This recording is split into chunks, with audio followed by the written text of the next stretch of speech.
What kind of office presentation? Gene Raffa. Oh, Gene Raffa's presentation. Gene Raffa's, yeah. Yeah, sure.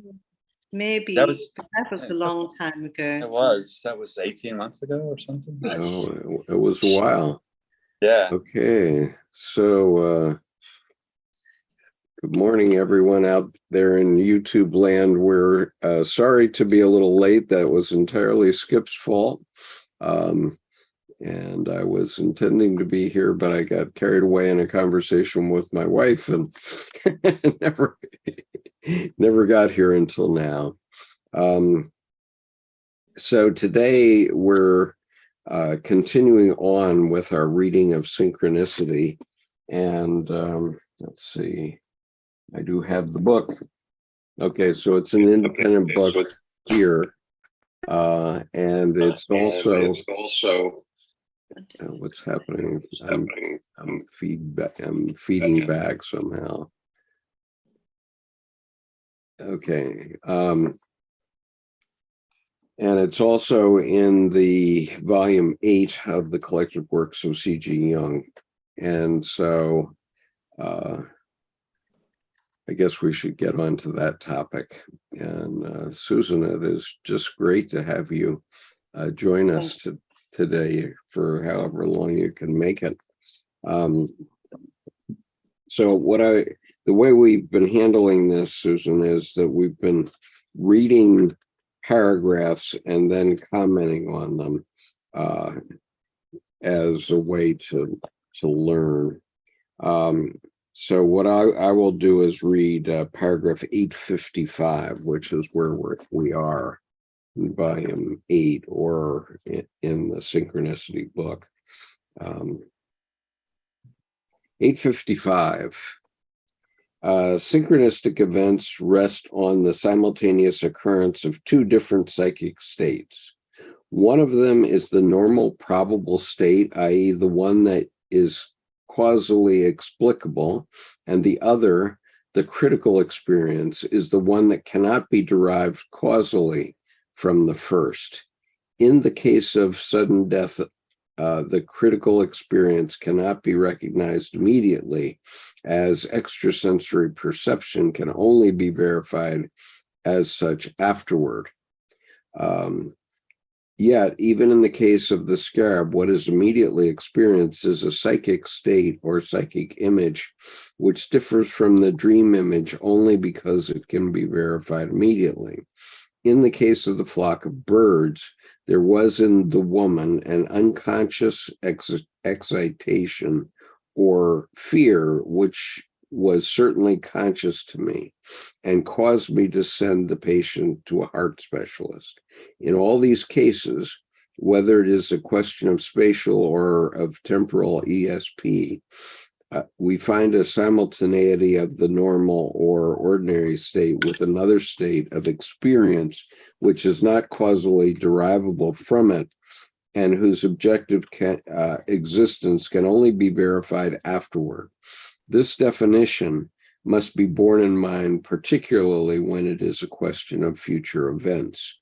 They are evidently not synchronous, but are synchronistic, since they are experienced as psychic images in the present, as though the objective event already existed and unexpected content, which is directly or indirectly connected with some objective external event, coincides with the ordinary psychic state. This is what I call synchronicity. And I maintain that we are dealing with exactly the same category of events, whether their objectivity appears separated from my consciousness in space or in time. This view is confirmed by Rhine's results insofar as they are not influenced by changes in space or time. Space and time, the conceptual coordinates of bodies in motion, are probably at bottom one and the same, which is why we speak of a long or a short space of time. And Philo-Judaeus said long ago that, quote, the extension of heavenly motion is time, unquote. Synchronicity in space can equally well be conceived as perception in time. But remarkably enough, it is not so easy to understand synchronicity in time as spatial, for we cannot imagine any space in which the future events are objectively present and could be experienced as such through a reduction of this spatial distance. But since experience has shown that under certain conditions, space and time can be reduced almost to zero, causality disappears along with them, because causality is bound up with the existence of space and time and physical changes, and consists essentially in the succession of cause and effect. For this reason, synchronistic phenomena cannot in principle be associated with any conceptions of causality. Hence, the interconnection of meaningfully coincident factors must necessarily be thought of as acausal. Okay, that was a long paragraph, but comments, and then I have an example of this. Yeah, I like that he's gotten here to specifically go through the acausal connecting principle, which if you read it on the surface, just seeing it in the title, it makes sense from a non-cause and effect piece, but that acausal connecting principle almost sounds like high dollar language for just things that come together, but without cause. And what's interesting, and I think in an important way to put it, is that if you take time out of the equation, for example, I've in the wheel card, which is the epoch EPOCH cycles card that I created in my deck, I put an hourglass across the river. So in that sense, it took time out of the equation, metaphorically, visually. And I think here he's saying that when you take the time down, space and time to zero, the convention of time obviously disappears, but you still have the experience. So I kind of feel like when he's talking about ESP versus something from the past coming up with the present, literally time is gone. And it goes both ways, from the past and memories and back to confluence with the perpetual present of the future and dreams. So in that sense, when time disappears, whether things have happened or not, they have experientially occurred in a future time that now the time is gone. I mean, it's kind of ran around in a big circle, but at the same time, that confluence, he calls it the eternal moment. I call it the perpetual present.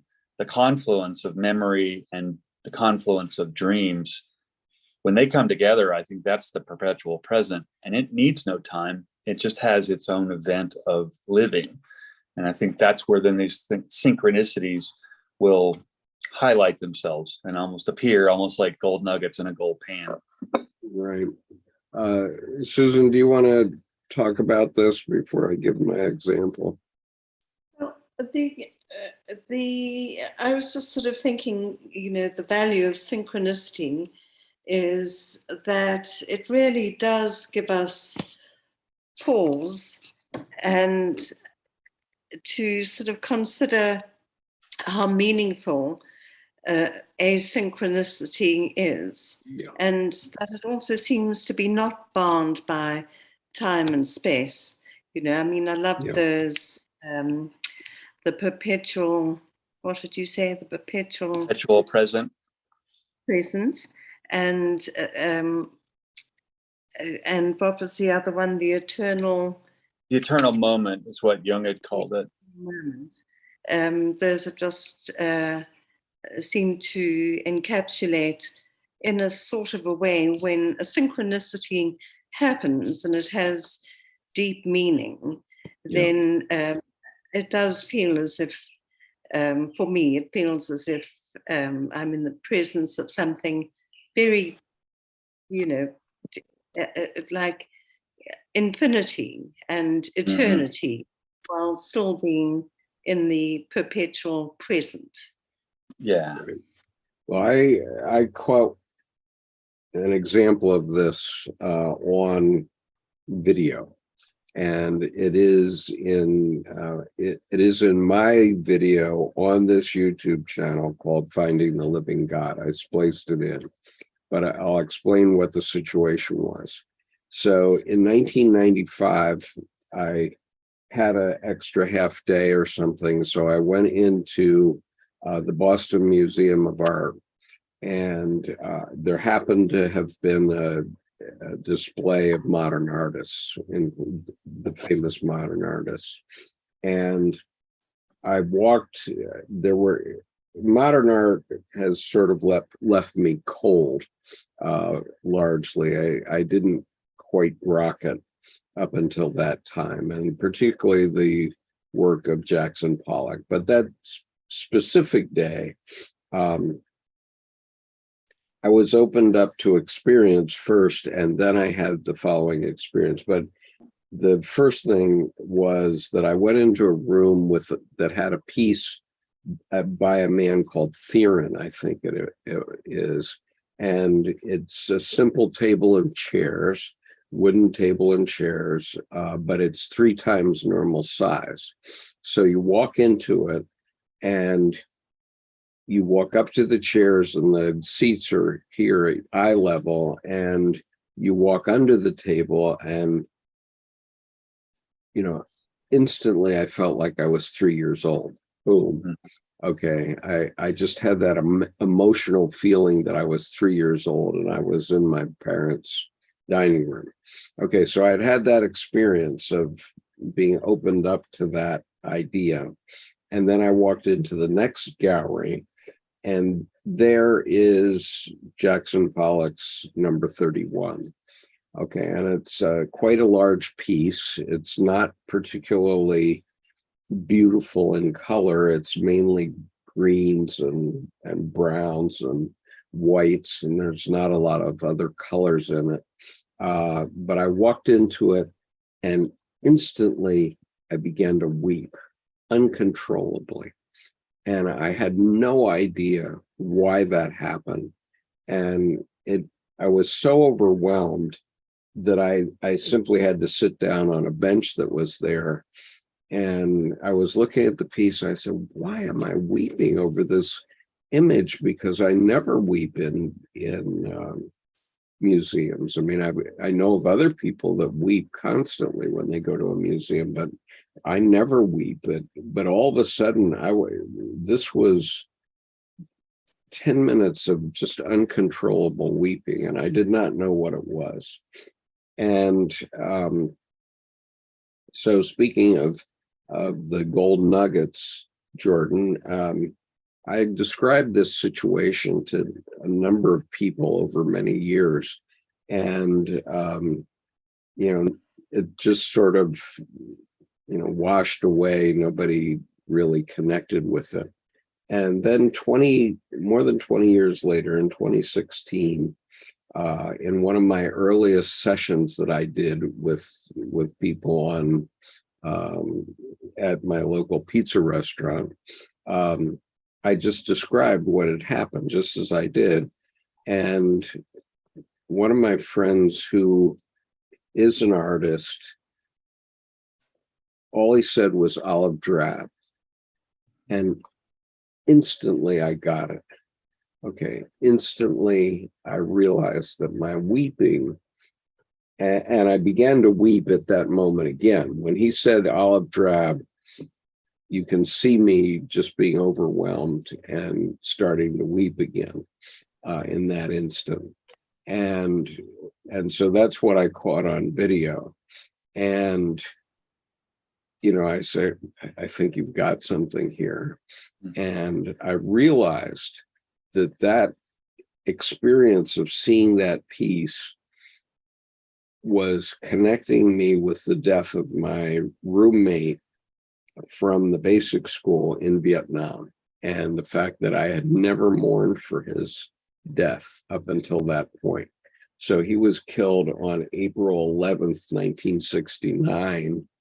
And I was just in the middle of of life, very busy. I was trying to, let's see, what was I doing? I was starting Chinese language school at that time when I learned that he had died. And, I just sort of said, huh, and then went on with my studies. And I didn't go to Vietnam for another almost 18 months later. But meanwhile, he had been killed, and I never mourned for him through that time. I was so busy doing other things, studying Chinese and what have you. And so just those two words connecting me back to the Pollock connected me back to this dear friend of mine. I mean, it was like my older brother. He basically got me through the basic school. And I lost him, and I now, I get choked up about it even now, because I realized that I hadn't at that moment, I hadn't mourned for him. And the Pollock was putting me in that place, but I couldn't get it through to my conscious mind until 20 years later, when that synchronicity of that friend just saying olive drab put it all together for me in that instant. And Well, I like that you keyed in on the gold nuggets, because one thing I like the idea of gold nuggets in terms of trauma. And when I say trauma, I don't mean abuse. I mean just any intense experience. It could be a beautiful birthday party. yeah, Is just a trauma, meaning you had some effect on you. And what's interesting is gold doesn't corrode, it doesn't rust, and it doesn't rot. And if working with, say, internal family systems or any other different psychological modalities, trauma doesn't age either. And it sits there inside at the same place, almost like it was hijacked out of time to be incarcerated. But when you access it, it has the same power as it did when it was formed, yeah, because it's just been living in that closed system of its own world. But so when you, gold nugget, shined upon other gold nugget that made the connection that they were, looking at the same thing from two different places, it's no strange feat that then you welled up, and that because it's just as fresh in the original memory as the memory that is being given to you to affect as a catalyst. yeah. And so I think that's a wonderful example. Yeah. Susan, do you have a comment on that? Olive drab makes me think of fatigues, such as you wear when you're in the Army and the Navy and the Air Force and so on. Fatigues. That was what came to my mind. And of course, that very word, fatigue, and what it means. So, but yes, my goodness. I'm trying to think which Jackson Pollock that was, but anyway, that's neither here nor there. What is important is the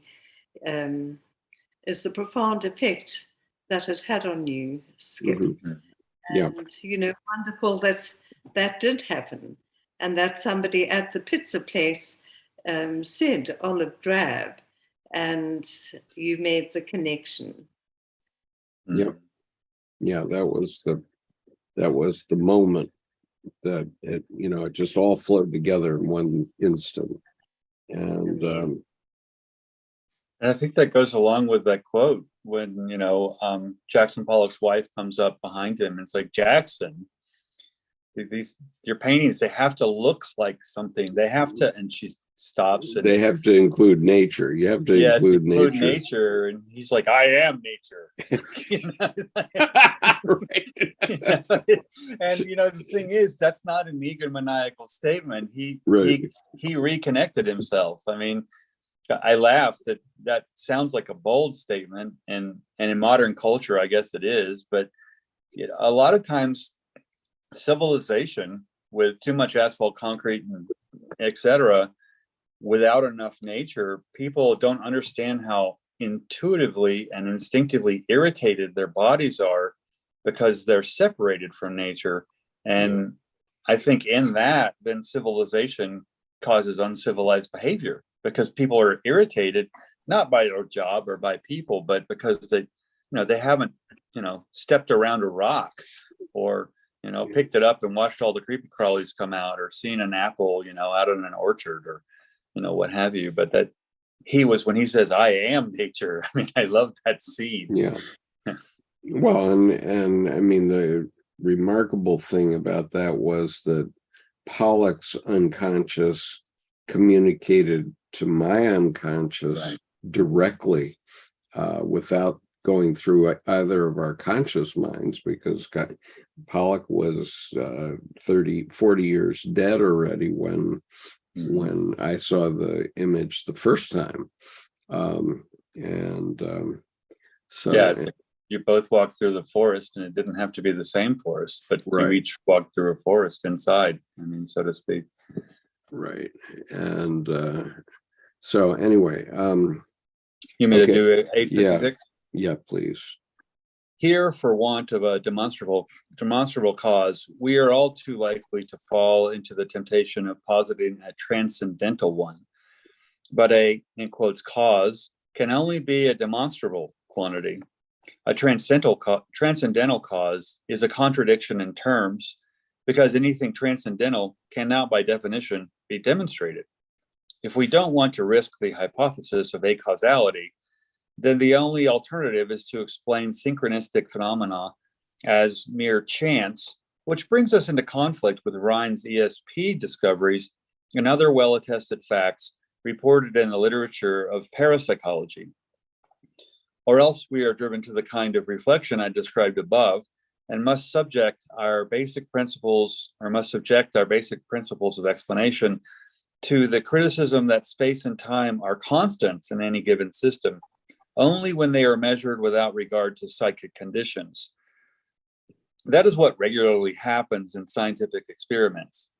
But when an event is observed without experimental restrictions, the observer can easily be influenced by an emotional state, which alters space and time by, in quotes, contraction. Every emotional state produces an alteration of consciousness, which Genet called abaissement du niveau mental. That is to say, there is a certain narrowing of consciousness and a corresponding strengthening of the unconscious, which particularly in the case of strong effects is noticeable even to the layman. The tone of the unconscious is heightened, thereby creating a gradient for the unconscious to flow towards consciousness, or towards the conscious. The conscious then comes under the influence of unconscious instinctual impulses and contents. These are, as a rule, complexes whose ultimate basis is the archetype, the instinctual pattern. The unconscious also contains subliminal perceptions, as well as forgotten memory images that cannot be reproduced at the moment, and perhaps not at all. Among the subliminal contents, we must distinguish perceptions from what I would call an inexplicable knowledge or an immediacy of psychic images, whereas the sense perceptions can be related to probable or possible sensory stimuli below the threshold of consciousness. This knowledge, or the immediacy of unconscious images, either has no recognizable foundation, or else we find that there are recognizable causal connections with certain already existing and often archetypal contents. But these images, whether rooted in an already existing basis or not, stand in an analogous or equivalent, in essence, meaningful relationship to objective occurrences which have no recognizable or even conceivable causal relationship with them. How could an event, remote in space and time, produce a corresponding psychic image when the transmission of energy necessary for this is not even thinkable? However incomprehensible it may appear, we are finally compelled to assume that there is in the unconscious something like an a priori knowledge or an immediacy of events which lacks any causal basis. At any rate, our conception of causality is incapable of explaining the facts. And the a priori simply being knowledge that's inherent and innate and not learned, and that comes along with the package when you're born. Yep. Thoughts?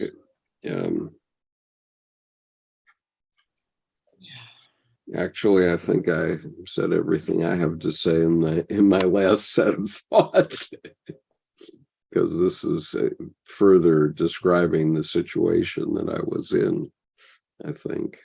Yeah, I think this does feel to be drilling down deeper just into the same confluence we were talking about before. So shall I go ahead and just do 857? Yeah, keep going. In view of this complicated situation, it may be worthwhile to recapitulate the argument discussed above, and this can best be done with the aid of our examples.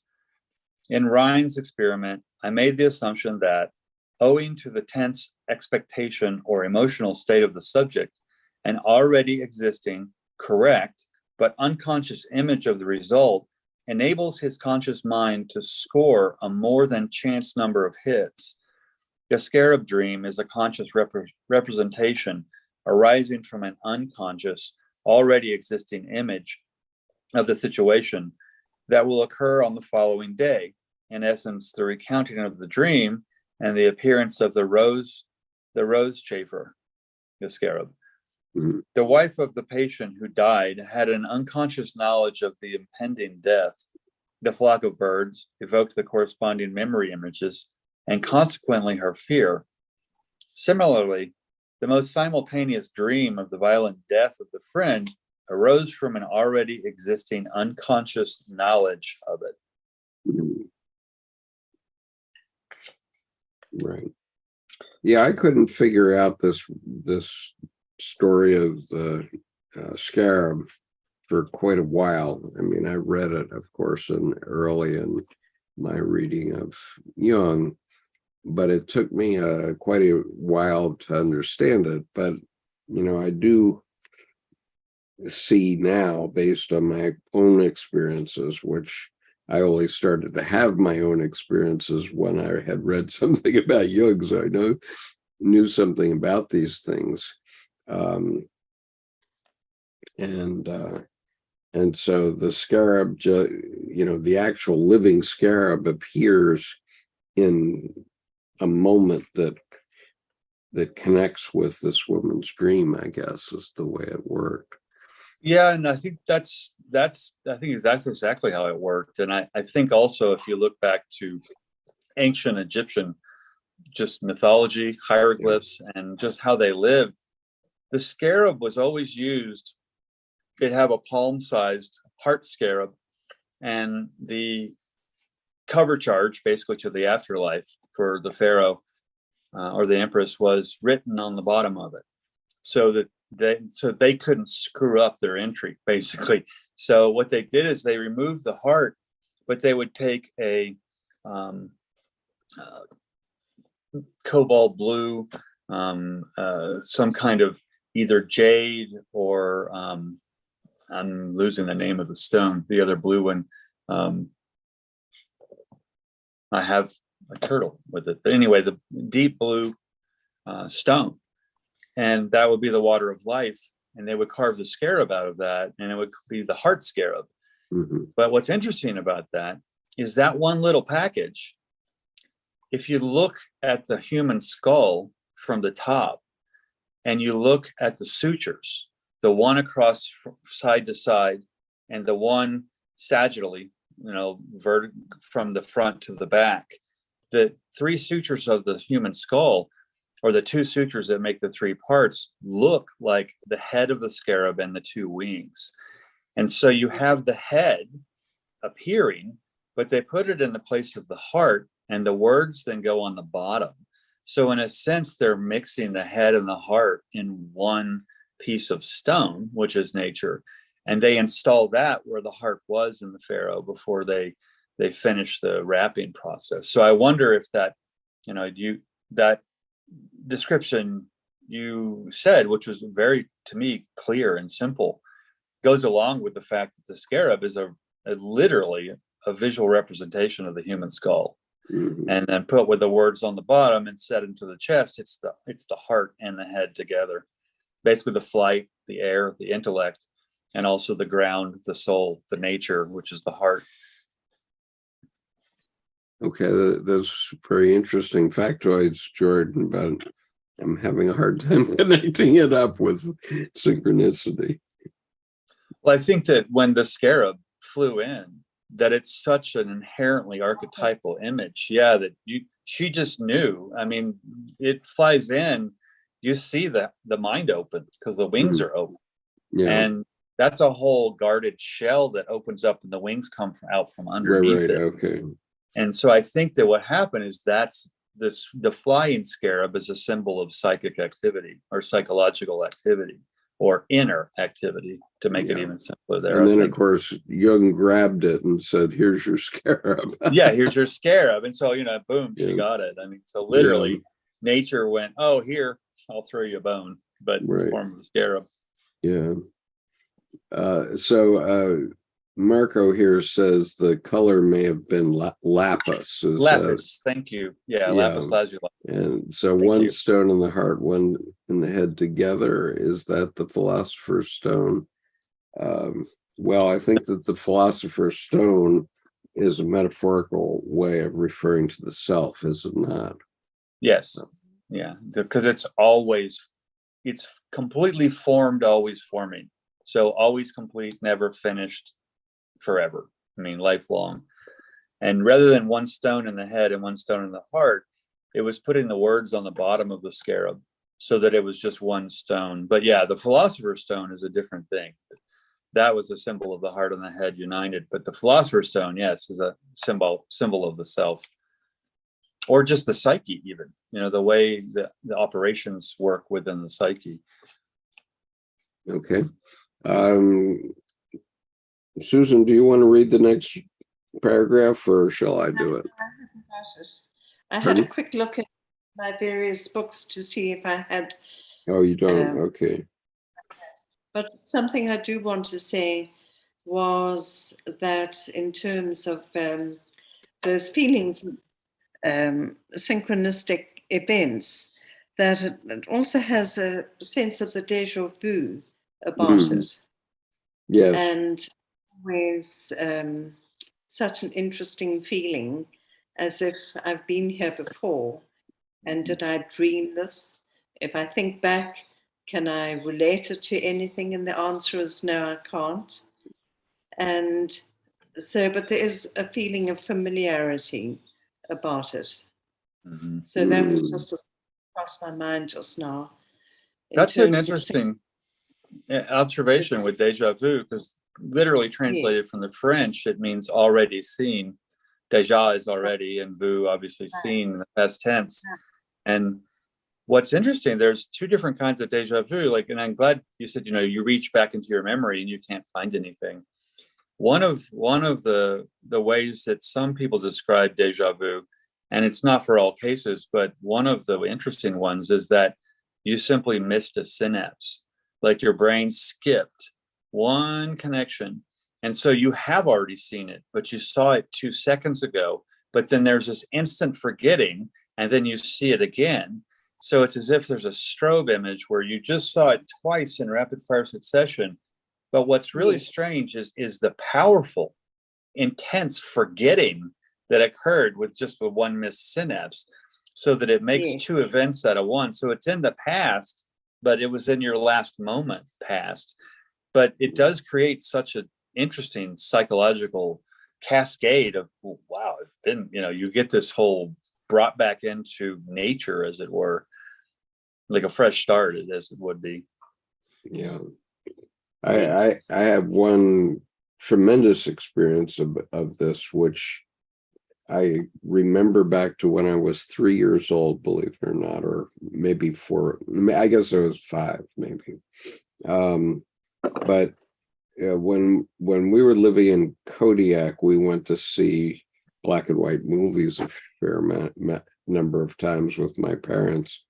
And there was one movie about how crabs were taking over the world, literally real crabs. And there was the sinister building in that movie where I think it may have been a cannery, a crab cannery or something, but the crabs were literally taking over and I think killing the humans and so on. I don't remember those details, but I remember seeing this sinister building in that movie specifically. And when I was in the 10th grade, we moved to Japan, and every day for 3 years, my school bus would go along a road, and then it would suddenly turn to the left, and to the right, my right, as the bus turned to the left, I could look out across this river, and there was that same sinister building. I recognized it. Deja vu. And so I was getting 3 years. Pardon? I said it came back to haunt you for 3 years. It haunted me for 3 years, and I made a vow that I would never go near that building. Yeah, if you would have stepped foot on the steps, the crabs would have started coming in. Yeah, later I went back and ran a company in Japan for 5 years after that, and I never went near that building.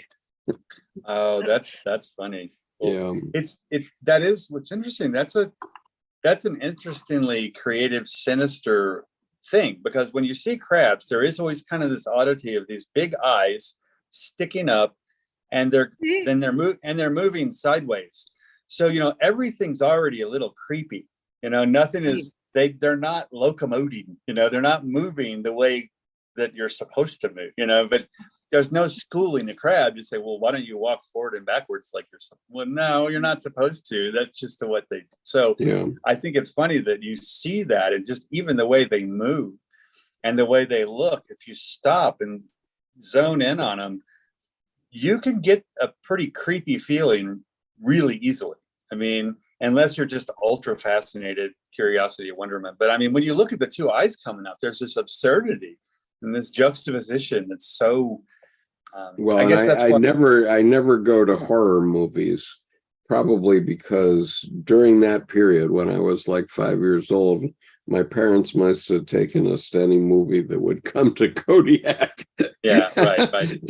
Just for entertainment. And there were a couple of horror films. That was one, and the other was involving a Jurassic Park type situation where a Tyrannosaurus Rex had gotten around and was gotten out, and it was wreaking havoc on the earth, and the army was trying to kill this creature.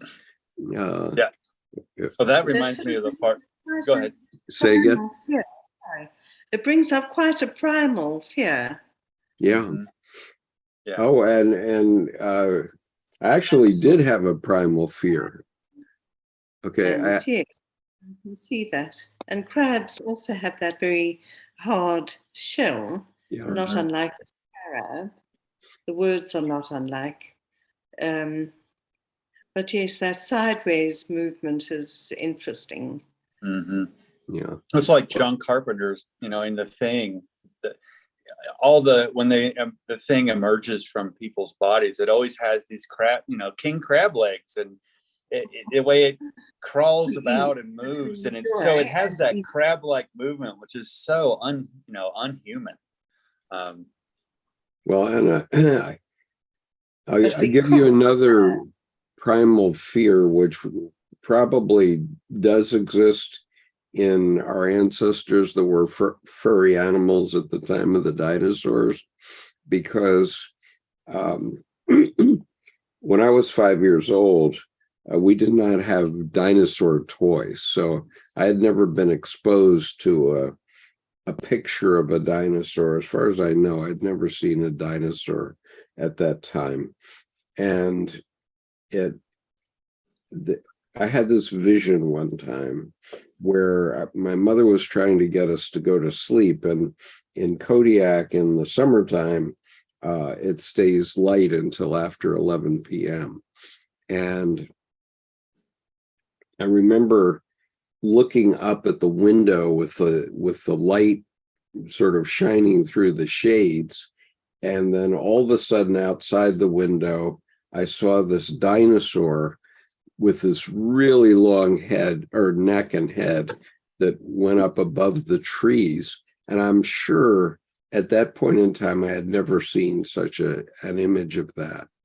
And yet, like a brontosaurus kind of neck thing. yeah, I don't know whether it's brontosaurus, but I'll take your word for it. But I actually had a vision of it at that age, and I go, whoa, where did that one come from? And I'm convinced it came from primordial imagery that got passed down through our furry ancestors down into humans and so on.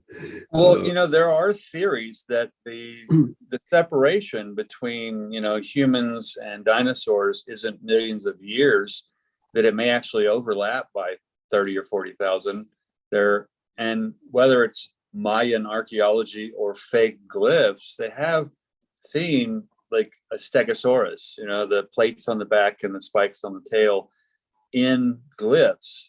And some people will say, no, this is a part of a flower. It's not a stegosaurus, and it is symbolically drawn. So it is open for interpretation, but I think there's a lot more that we don't know that is stored in our psyche that's probably more historically accurate than a lot of the things that, just because someone hasn't found it doesn't mean it didn't happen. And I go back to that. I think the same example I used last week. It's, if I stick a spoon in the ocean and I pull it up and go, oh, well, there are no sharks in this spoon, so that means there are no sharks in the ocean. It's like, right. No, that's very, very flawed. So it's interesting to me that it might be an experientially primal image from some ancestor that's passed down through some memory DNA that remains intact. Yeah, that's what I think. All right, so we're at 8:58 now. Yeah. Okay, in all these cases and others like them, there seems to be an a priori causally inexplicable knowledge of a situation, which at the time is unknowable. Synchronicity, therefore, consists of two factors. A, an unconscious image comes into consciousness either directly, i.e. literally, or indirectly, symbolized or suggested in the form of a dream, idea, or premonition. B, an objective situation coincides with this content. The one is as puzzling as the other. How does the unconscious image arise, and how the coincidence? I understand only too well why people prefer to doubt the reality of these things. Here, I will only pose the question. Later in this study, I will try to answer it. As regards, so this is 8:59. As regards the whole role which affects play in the occurrence of synchronistic events, I should perhaps mention that this is by no means a new idea, but was already known to Avicenna and Albertus Magnus. On the subject of magic, Albertus Magnus writes, quote, I discovered an instructive account of magic in Avicenna's Liber Textus Naturalium, which says that a certain power to alter things indwells in the human soul and subordinates the other things to her, particularly when she is swept into a great excess of love or hate or the like. When, therefore, the soul of a man falls into a great excess of any passion, it can be proved by experiment that the excess, binds things magically and alters them in the way it wants. And for a long time, I did not believe it, but after I had read the negromantic books and others of the kind on science and magic, I found that the emotionality of the human soul is the chief cause of all these things, whether because on account of her great emotion, she alters her bodily substance and the other things toward which she strives, or because on account of her dignity, the other lower things are subject to her, or because the appropriate hour of astrological situation or another power coincides with so inordinate an emotion. And we, in consequence, believe that what this power does is then done by the soul. Whoever would learn the secret of doing and undoing these things must know that everyone can influence everything magically if he falls into a great excess. And he must do it at that hour when the excess befalls him, and operate with the things which the soul prescribes. For the soul is then so desirous of the matter she would accomplish that of her own accord she seizes on the more significant and better astrological hour, which also rules over the things suited to that matter. Thus it is the soul who desires a thing more intensely, who makes things more effective and more like what comes forth. Such is the manner of production with everything the soul intensely desires. Everything she does with that aim in view possesses more motive power and efficacy for what the soul desires. Okay, that was a lot of gobbledygook, but did you understand that? To me, it speaks to the magnetism present in astrology. Yeah. That literally magnetic, planetary, orbital inertia and pull. I mean, that are physical things that we can easily, with simple physics formulas, talk about. And that even talks to me about apotheosis, because a simple version of the word apotheosis would be apogee, which is the point when a body orbiting is furthest away. So at apotheosis in the psyche, that's when you are accessing that infinity, that eternity, as Susan had put it, in the perpetual present, because the apotheosis is that all time all together. So I think what happens here with the quote unquote gobbledygook, the magic to me is in the magnetics, and it's an invisible force. I mean, if I put a north pole magnet and push it, it's going to knock the other one across the table. But if I put south pole, north pole, bam, they'll clap together. Right. And I think a tremendous current affairs example of this is our former president, who, obviously had an emotional connection to the idea of becoming president one day. And I don't think he consciously realized why it was, but he said he could fire a pistol down Fifth Avenue and no one would complain, or he could kill someone on Fifth Avenue and no one would complain. Actually, there are plenty of people that don't complain at anything that he says, because he draws them to him magnetically. It's this sort of Svengali effect that we're still suffering from or dealing with here in this country.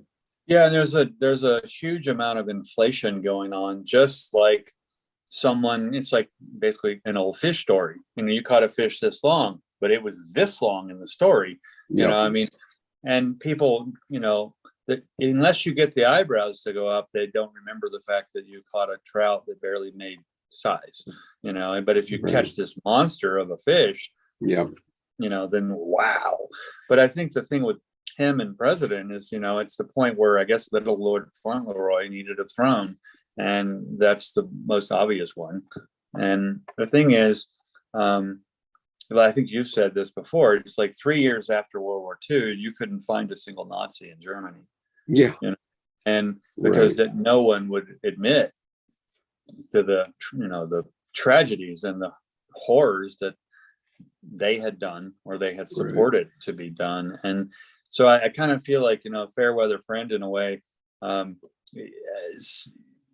assuming he doesn't get in again. And my joke is that, well, if he gets in, he has to admit that he lost the second time, because you can't be there 3 times. So the Constitution says no unless he actually turns tail on the second time. Yeah. Well, this also what you just said reminds me of a story that is in Winston Churchill's. Thanks. Take care. So in Winston Churchill's biography, there's the story that in 1953, a group of British anthropologists went to India to determine what percentage of the Indian population knew that the Raj of 250 years was over. What percent knew that the Raj was over? And what they found out was that 99.9% of the Indian population never knew it ever began. Yeah, they didn't even know there was one. So, Right. Yeah. You know, and I think that's what's interesting too, is, don't see the forest for the trees, literally.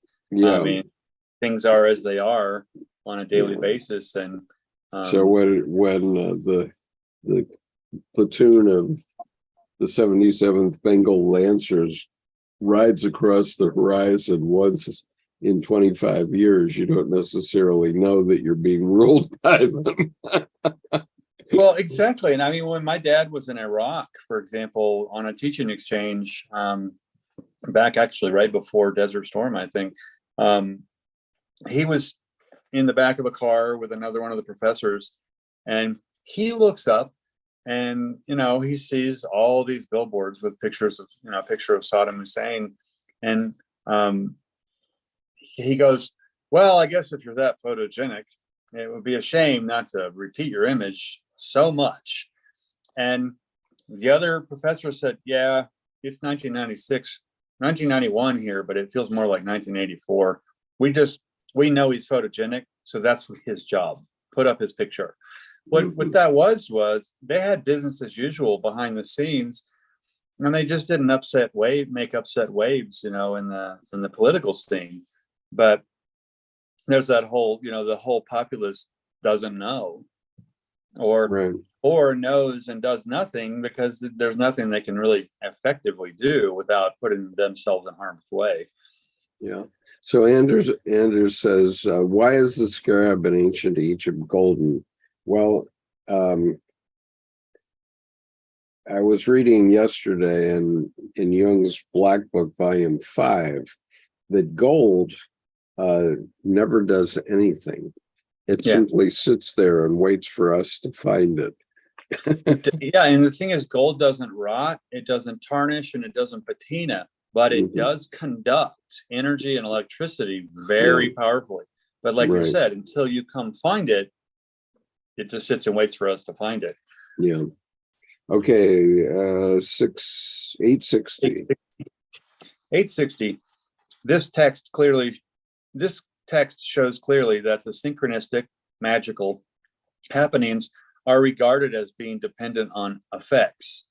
Naturally, Albertus Magnus, in accordance with the spirit of his age, explains this by postulating a magical faculty in the soul, without considering that the psychic process itself is just as much arranged as the coinciding image, which anticipates the external physical process.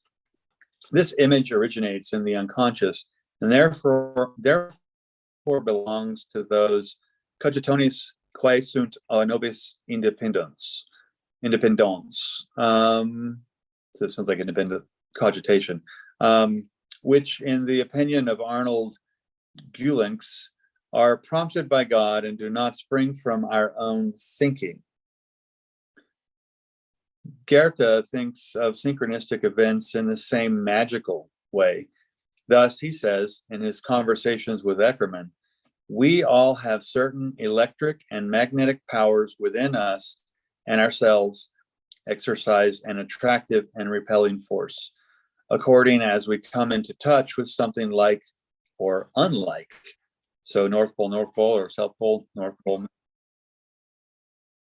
Nope, Skip's connection must have dropped.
Looks like your connection dropped.